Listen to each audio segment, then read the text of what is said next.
My problem is not just about the semantics. My problem is in the substance of these practices. You say we practice democracy. As long as you do not have the tenets of democracy, the principles of democracy in our land, then what we are practicing cannot be democracy. There are three major things that for me defines if a country is practicing democracy or not. Three things. Number one, rule of law. Number two, separation of power. Number three, the power of the people. The power of the people. There is no rule of law in this country. And any country where there is no rule of law, there is no democracy. Do you understand what I'm talking about? Any country that there is no rule of law, there is no democracy. What we have in this country is rule by law. According to Professor Lee Shiguang, rule by law is suppressing the people by the instrumentality of the law. What we have in this country is using the law as a weapon, using the law as a tool to suppress the people. The weaponization of the law is never the rule of law. Using the law to track down enemies, to suppress people who are government critics is not the rule of law. So what is the rule of law? The rule of law is equality before the law. The rule of law is subordinating arbitrary power to the dictate and the context of the law. And that means that the rule of law indicates that everyone is equal to the law. Nobody is bigger than the law. And in that situation, can we say we have rule of law in this country? The law is selective. Anywhere the law is selective, anywhere the law bites when some people commit crime, and the law does not bite, the law goes to sleep when others commit crime, there is no rule of law. Anywhere anybody can be above the law because of his status, there is no rule of law. The difference between the developed world and the developing world, as a matter of fact, we are not developing, so we can't be in that category of developing world. We are actually a retrogressive world. From 1960 till this time, we have not developed. We have been going backwards. So the difference between the developed world and the retrogressing world is the rule of law. And until we have rule of law, there cannot be development in this land. Number two, there must be separation of power. But we have separation of powers in this country. The concept of separation of power, as propounded, as popularized by Baron Charles Montesquieu, is one of the vocal concepts that underlies the practice of democracy. Separation of power. The three arms of the government must be independent, not completely independent. There must be interdependence, but the basic underlying principle is that every arm of government is a check on the other arm. Checks and balances are the basis of the concept of separation of power. And if it is not there, then there is no democracy. Our country is operating a mimicked separation of power. The executive has too much power. We should bring down the powers of the executive because it's a federation. A federation means that we have component parts that share power. That is what it means. It does not mean allocating power to the federal government so the will so must get. That's why we have a lopsided fiscal federalism regime. And that is one of the problems of our system. What is democracy about? The American President Abraham Lincoln defined it as government of the people, by the people, for the people. Democracy is meant to be a system of government that delivers, and delivers to all the people, not just a section of the people, not just a few. But what do we have today? Today, we have democracy, which is government of the people, of small number of people, by a small number of people, over large number of people, who are deprived of what they need to have in life.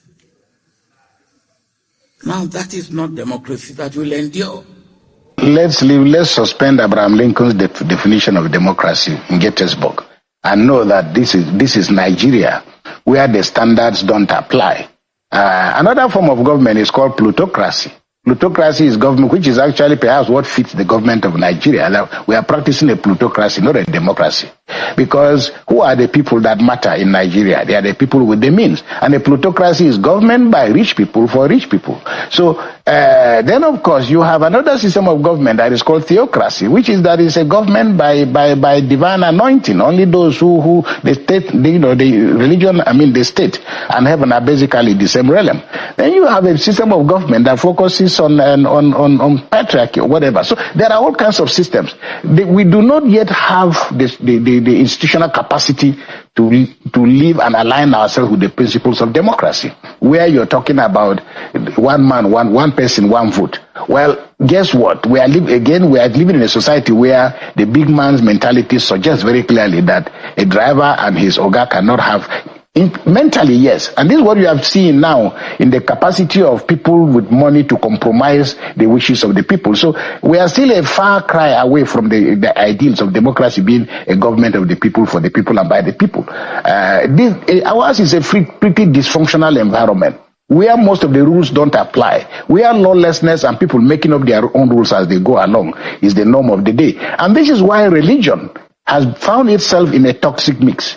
Now, I repeat, Nigeria, the state is a dysfunctional state. It doesn't have the capacity to protect its citizens. It has not shown enough capacity to provide for its citizens. It has not shown enough capacity to prove that citizens come first. This is why you now find the importation of the divine into the political. I'm a priest and a bishop, and you may probably feel scandalized when I tell you, look, if it comes to voting for the president of Nigeria, I don't want a president who fears God, because there is no way of measuring fearing God. I want a president or a governor who fears the Nigerian voter. Unless and until we get to that point, the fear of God will continue to be imported largely as a fraudulent excuse, for stealing elections, as a fraudulent excuse for governing badly, as a fraudulent excuse for not delivering, because somehow we've come to a point in which now, rather than Nigerians focusing on holding the feet of their leaders to account, they say, well, we live and for God, because somehow God will do it for us. In a democracy, God holds the universe in the palm of his hand, but human institutions are managed by human beings. And as I said, for us, what we're trying to do in this conference today is to show what good religion can be. But right now, because of the nature of the Nigerian political environment, we're finding that religion is being conscripted into politics, with consequences both for the ordinary citizens of Nigeria and with consequences for the integrity of religion itself. As a patriotic Nigerian, I can tell you that Nigerians are not in any way close to democracy. We are not experiencing democracy, and the government is not exercising democracy for us. There's nothing like democracy in Nigeria. Like, democracy is the government of the people for the people. A country whereby the people have no right to speak. A country whereby the people have no right to complain. A country whereby the people cannot even say what their problem is. If you do, it's either you are silenced, you are threatened, you are bullied, you are asked to remove that particular video, that particular comment you've posted online. Like, in some cases, you are killed forever. Like, nobody will trace you. They won't know what happened to you. That is the government Nigerians are passing through. That is the government Nigerians are saying.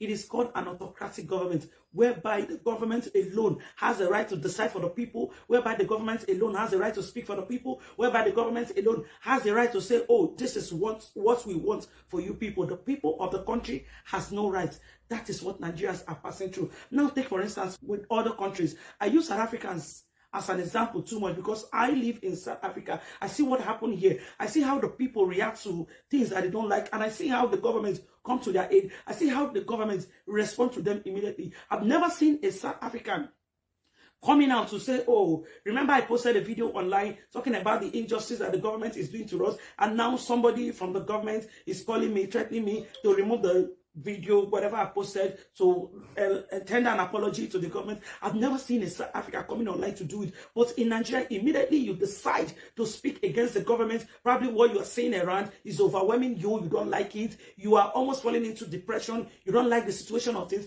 Immediately you decide to come online to speak about it. And that video went viral. Like you are in big trouble. Oh God, it's so overwhelming in this country.